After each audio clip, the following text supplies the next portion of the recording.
Buenas tardes, hoy me encuentro con el señor Juan Pablo García. Juan Pablo García, cuéntanos cuál es su cargo en esta organización. Buenas tardes, Camila.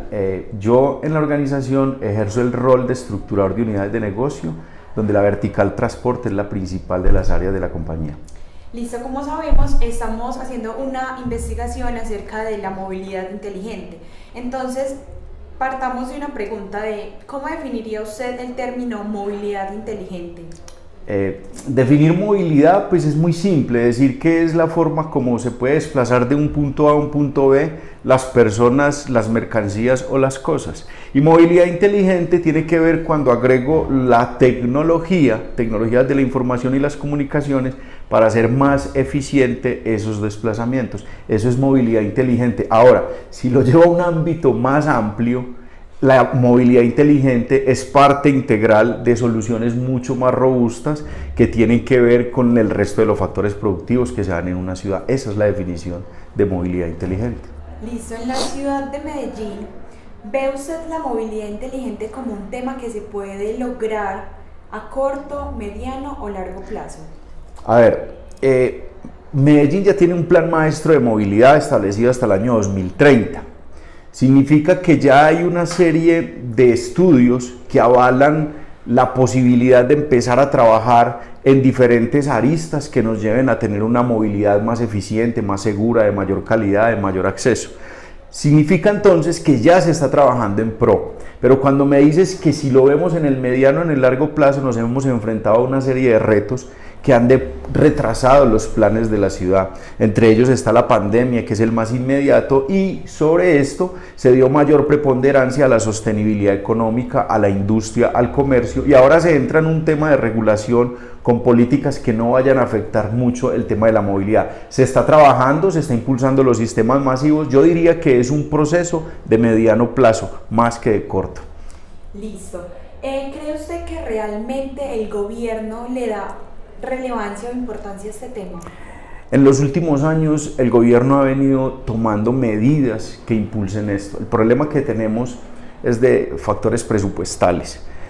La movilidad implica una malla vial, infraestructura, terminales de transferencia, impactar el transporte público colectivo, el transporte público individual, los otros modos de transporte. El gobierno sí le da la importancia, pero no tiene la capacidad de estar vigilando todos los municipios, todos los entes territoriales y evidentemente ayudar o apoyar o cofinanciar muchos de los proyectos que son bases para la reorganización de los sistemas de transporte en cada una de las ciudades de intermedias y grandes que requieren una intervención. Entonces la respuesta puntual es, el gobierno sí lo tiene claro, pero a veces carece de recursos con que hace del apoyo para ese fin. Listo. ¿Qué piensa usted de las tecnologías que se desarrollan en esta compañía y que se implementan en el uso del transporte público? Nosotros trabajamos con tecnologías de información y comunicaciones y las ponemos en función del transporte. Recuerde que cuando entramos a revisar el transporte se reestructuran básicamente 4 aspectos. Uno es la infraestructura, el otro es toda la parte, digamos, tecnológica, el otro es toda la parte de rutas y el otro toda la parte del modelo operativo. Esos son los 4 factores.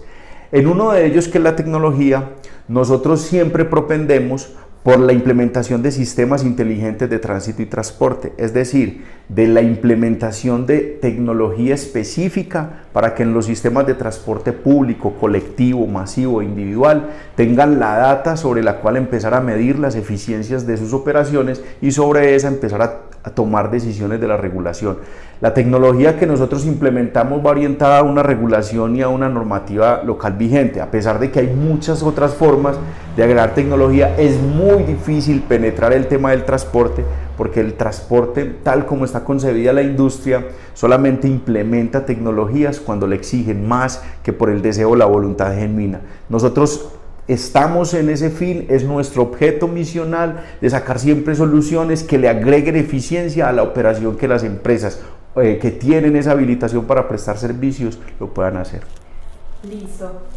¿Qué beneficios nos trae a nosotros como ciudadanos activos la implementación de nuevas tecnologías en el transporte público? Esto es muy simple. Cada vez que hay una eficiencia en un proceso productivo y lo llevas a una adopción de una solución, para poner el ejemplo de una app que te dé información al usuario de las paradas, de las rutas.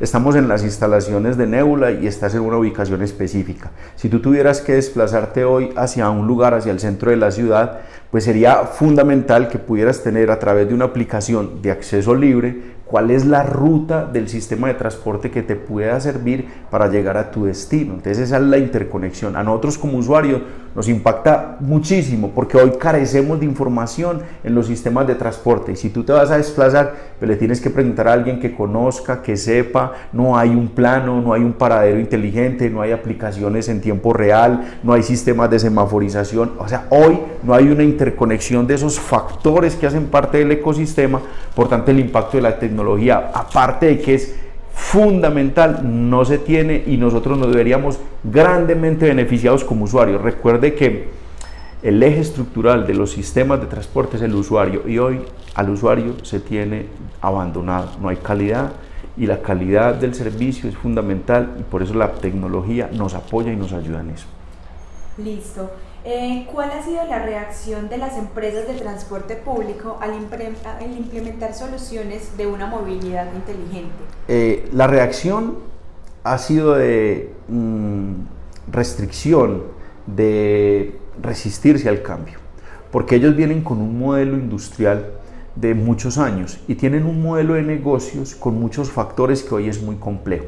Cuando se les habla de poner tecnología, se pone en evidencia toda la data sobre la cual ellos prestan sus servicios y operan. Las reacciones han sido de mucha restricción porque la tecnología pone en evidencia toda la información real de un servicio a partir del cual las autoridades que regulan y controlan pueden tomar decisiones. Han tenido demasiadas restricciones para la implementación tecnológica. Listo. ¿Por qué cree usted que estas empresas no apoyan la implementación de nuevas tecnologías? Te lo digo, te lo dije y te lo repito. No es que no las apoyen, sino que no les conviene. No es conveniente por el modelo de negocio actual. Ellos son un renglón de la economía muy importante, pero manejan negocios colaterales que al ser una industria privada, no es muy pertinente para ellos que se mida toda su operación y que se traduzca en una realidad y se le entregue a las autoridades que toman decisiones.